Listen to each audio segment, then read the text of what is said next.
ஏன் உன் தமிழ் வித்தியாசமாக இருக்கு? சார் நீங்கள்லாம் கேரளா கரெக்டா?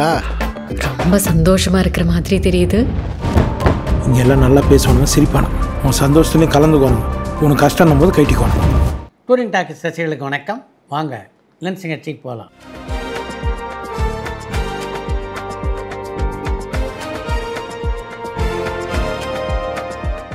என்னம்மா முதல் கேள்வி? விஜய் சித்து இயக்குன முதல் திரைப்படத்தினுடைய ப்ரொமோஷன் வீடியோ பார்த்தீங்களா? வீடியோ எப்படி இருந்துச்சு? அண்ட் அந்த திரைப்படத்தில் முக்கிய கதாபாத்திரத்தில் யார் நடிக்கிறாங்கன்னு கேஜிஎஃப்லேருந்து லிவிங்ஸ்டன் கேட்டிருக்காங்க. விஜய் சித்து இயக்கிய முதல் விளம்பர வீடியோவை பார்த்தேன். விஜய் சித்துனுடைய பலமே நகைச்சுவை தான். அது இந்த வீடியோவில் முழுவதுமாக நிரம்பி இருக்கிறது. அவருக்கு இணையாக இளவரசு வேறு அந்த வீடியோவில் கலக்கியிருக்காரு. அந்த படத்துடைய தயாரிப்பாளரான ஐஸ்வரி கணேஷை பொறுத்த வரைக்கும் ஆரம்பத்தில் பல படங்களில் நடித்த ஒரு ஐஸ்வரி கணேஷ். அந்த அனுபவத்தின் துணையோடு இந்த விளம்பர படத்தில் ரொம்ப நல்லா நடிச்சிருக்காரு ஐஸ்வரி கணேஷ். மீண்டும் ஒரு ரவுண்டு நடிக்க வரலாம் அப்படின்ற எண்ணத்தை கூட இந்த வீடியோ தோற்றுவிக்கிறது அப்படின்றது தான் உண்மை. இந்த படத்தில் யார் யாரெல்லாம் நடிக்க போகிறார் அப்படின்றது இப்போ இன்னும் முடிவு செஞ்சதாக தெரியல. செஞ்சதுக்கு பின்னால் அறிவிப்பாங்க. டி ராஜேந்தர் சார் கிட்ட உதவி இயக்குனராக இருந்த யாராவது இப்போ இயக்குனர்களாக இருக்காங்களான்னு பொள்ளாச்சியிலிருந்து விக்னேஸ்வரன் கேட்டிருக்காங்க. டி ராஜேந்திரன் உதவி இயக்குனராக இருந்தவர்கள் யாரும் பிரபலமான இயக்குனர்களாக உருவெடுக்கலை. ரெட்ரோ திரைப்படத்துக்கு மக்கள் கிட்ட எந்த அளவுக்கு வரவேற்பு இருக்கு? அந்த திரைப்படம் நடிகர் சூர்யாவுக்கு வெற்றி படமா அமைஞ்சிருக்கான்னு செல்வபுரம்லேருந்து சூர்யா கேட்டிருக்காங்க. ரெட்ரோ திரைப்படத்தை பொறுத்த வரைக்கும் சூர்யாவுக்கு அது ஒரு வெற்றி படம் அப்படின்னு தான் சொல்லணும். மிகச்சிறந்த வசூலை தொடர்ந்து பெற்றுக்கொண்டிருக்கிறது ரெட்ரோ. சசிகுமார் சாரனுடைய சினிமா ஜேர்னி அயோத்தி திரைப்படத்துக்கு முன்னாடி எப்படி இருந்துச்சு, அயோத்தி திரைப்படத்துக்கு அப்புறமா எப்படி இருக்குன்னு காஞ்சிபுரம்லேருந்து சரவணன் கேட்டிருக்காங்க.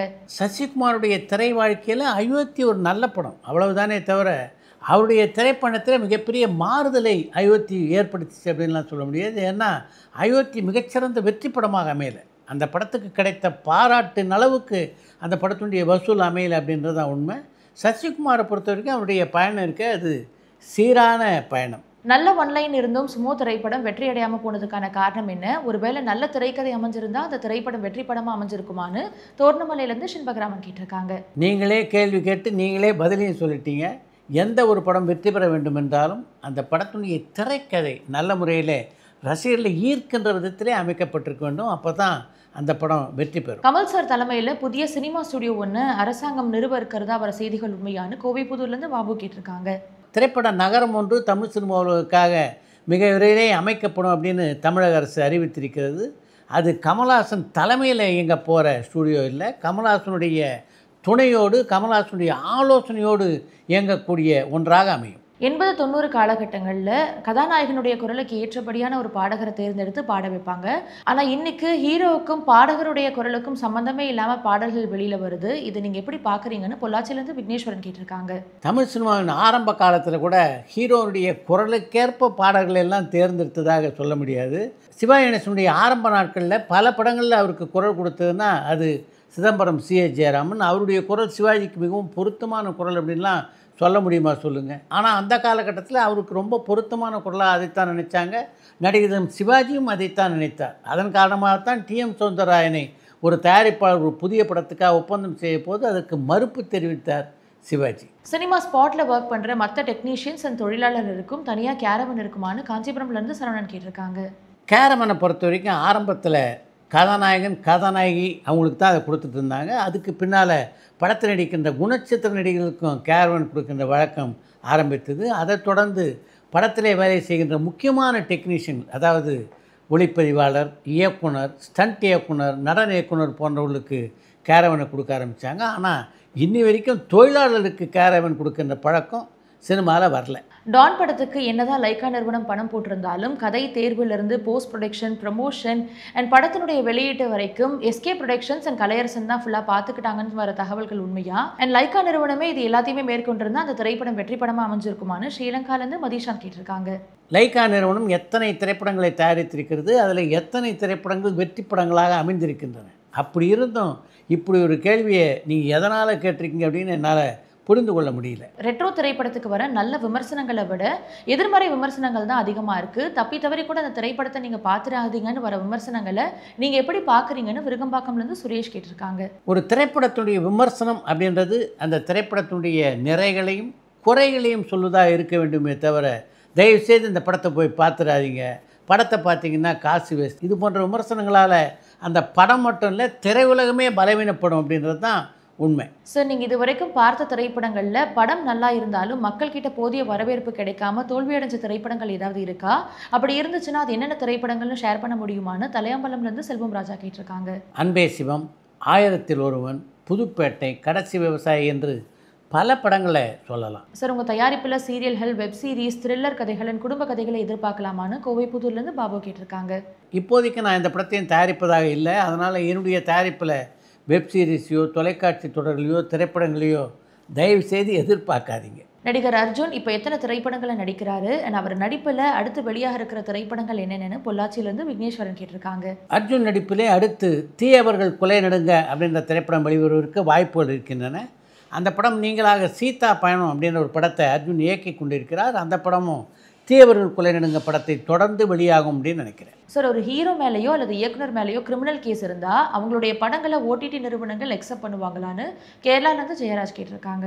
ஒரு படத்தினுடைய கதாநாயகன் பேரிலோ அல்லது அந்த படத்தினுடைய இயக்குனர் பேரிலோ கிரிமினல் கேஸ் ஏதாவது இருந்தால் கூட ஓடிடி நிறுவனங்கள் அது போன்ற படங்களை வாங்குவதற்கு எந்த தயக்கத்தையும் காட்டாது. நடிகை ஜெயலலிதா மேம் அவங்களுடைய அம்மாவான நடிகை சந்தியாவோட சேர்ந்து திரைப்படங்களை நடிச்சிருக்காங்களான்னு கடலாடியிலேருந்து பாலசுப்ரமணியன் கேட்டிருக்காங்க.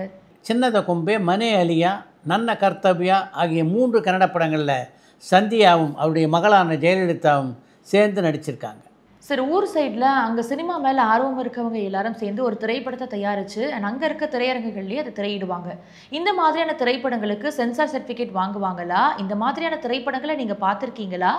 இந்த திரைப்படங்களை கண்காணிக்கிறதுக்கு குழுக்கள் ஏதாவது இருக்கான்னு ஸ்ரீலங்காலேருந்து மதிஷாந்த் கேட்டிருக்காங்க.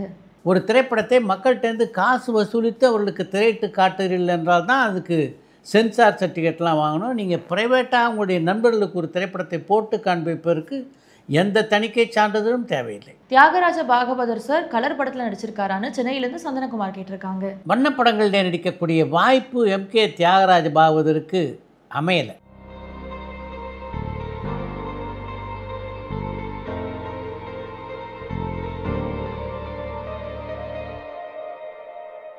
ஒரு நடிகர் நல்ல கதையின் திரைக்கதையை தேர்ந்தெடுக்க அவங்க வளர்த்துக்க வேண்டிய திறன்கள் என்னன்னு பாண்டிச்சேரியிலேருந்து பெருந்தமிழன் கேட்டிருக்காங்க. நல்ல திரைக்கதையை தேர்ந்தெடுப்பது என்பது அவ்வளோ சுலபமான வேலை இல்லை. அதனால் இப்போதுள்ள கதாநாயகர்கள் எல்லோரும் நல்ல திறமை வாய்ந்த கதாசிரியர்கள் அடங்கிய ஒரு குழுவை அமைத்து அந்த குழுவை முதல்ல கதையை கேட்க சொல்லிவிட்டு அதுக்கு பின்னால் அவங்களுடைய துணையோடு ஒரு கதையை தேர்ந்தெடுத்தார்கள் என்றால் நல்லாயிருக்கும் அப்படின்றது என்னுடைய எண்ணம். அடுத்து இன்று ஒரு தகவல். காலம் மாறினாலும் காட்சிகள் மாறுவதில்லை அப்படின்னு பொதுவாக சொல்லுவாங்க. சினிமா ஏன் சீர்குலைந்திருக்கிறது அப்படின்றத பற்றி 2005ஆம் ஆண்டிலே தங்கர் பச்சான் ஒரு கருத்தை தெரிவித்திருக்கிறார். அது இந்த காலத்துக்கும் எவ்வளவு பொருத்தமாக இருக்கிறது என்பதைத்தான் இன்றைக்கு இன்று ஒரு தகவல் நிகழ்ச்சியிலே உங்களோடு நான் பகிர்ந்து கொண்டிருக்கிறேன். என்னுடைய இயக்கத்திலே உருவான அழகி, சொல்ல மறந்த கதை, தென்றல் ஆகிய படங்களை நான் எங்கே போனாலும் மக்கள் பாராட்டுறாங்க. அந்த படங்களை பொறுத்தவரையிலே சாதாரண கட்டணத்துக்கு தான் அந்த படம் எல்லா திரையரங்களும் திரையிட்டு காண்பிக்கப்பட்டது. அந்த படத்தை 10 தடவை பார்த்தேன், 12 தடவை பார்த்தேன்லாம் கூட பல ரசிகர்கள் எங்கிட்ட சொல்லியிருக்காங்க. அப்படி அவர்கள் பார்த்தும் அந்த படம் மிகப்பெரிய வசூலை செய்ததா என்றால் இல்லை. ஆனால் அதே நேரத்தில் மிகப்பெரிய கதாநாயகர் நடிக்கின்ற மசாலா படங்கள் என்று சொல்லக்கூடிய கமர்ஷியல் படங்கள் 3 அல்லது 4 வாரத்திலேயே 5 கோடி ரூபாயை வசூல் செய்து விடுகின்றன. இது போன்ற படங்கள் 4 அல்லது 5 கோடி ரூபாய் செலவில் தயாரிக்கப்படுது. அப்படி தயாரிக்கப்படும் போது அதில் 2.5 கோடி ரூபாய் அந்த கதாநாயகனுக்கே சம்பளமாக போய்விடுது. அது போக பார்த்தீங்கன்னா மற்ற நட்சத்திரங்களுக்கும் இயக்குனர் உட்பட மற்ற தொழில்நுட்ப கலைஞர்களுக்கும் கொடுத்தது போக பார்த்தீங்கன்னா 1 கோடி ரூபாய் இல்லை 1.5 கோடி ரூபாய் தான் மிஞ்சும். அந்த 1 கோடி ரூபாயிலும் 1.5 கோடி ரூபாயிலும் படங்களை தயாரித்தால் படங்கள் எப்படி தரமாக இருக்கும். ஆனால் இதை எந்த கதாநாயகனும் உணர்ந்ததாக தெரியவே இல்லை. தமிழ் சினிமாவுடைய ஆரம்ப கட்டத்தில் ஸ்டூடியோவில் மாத சம்பளம் வாங்கி கொண்டு நடித்து கொண்டிருந்தவர்கள் தான் இந்த கதாநாயக நடிகர்கள். இப்போ நிலைமை அடியோடு மாறி இருக்கிறது என்று அந்த பேட்டியிலே பதிவு செய்திருக்கிறார் தங்கர் பச்சான்.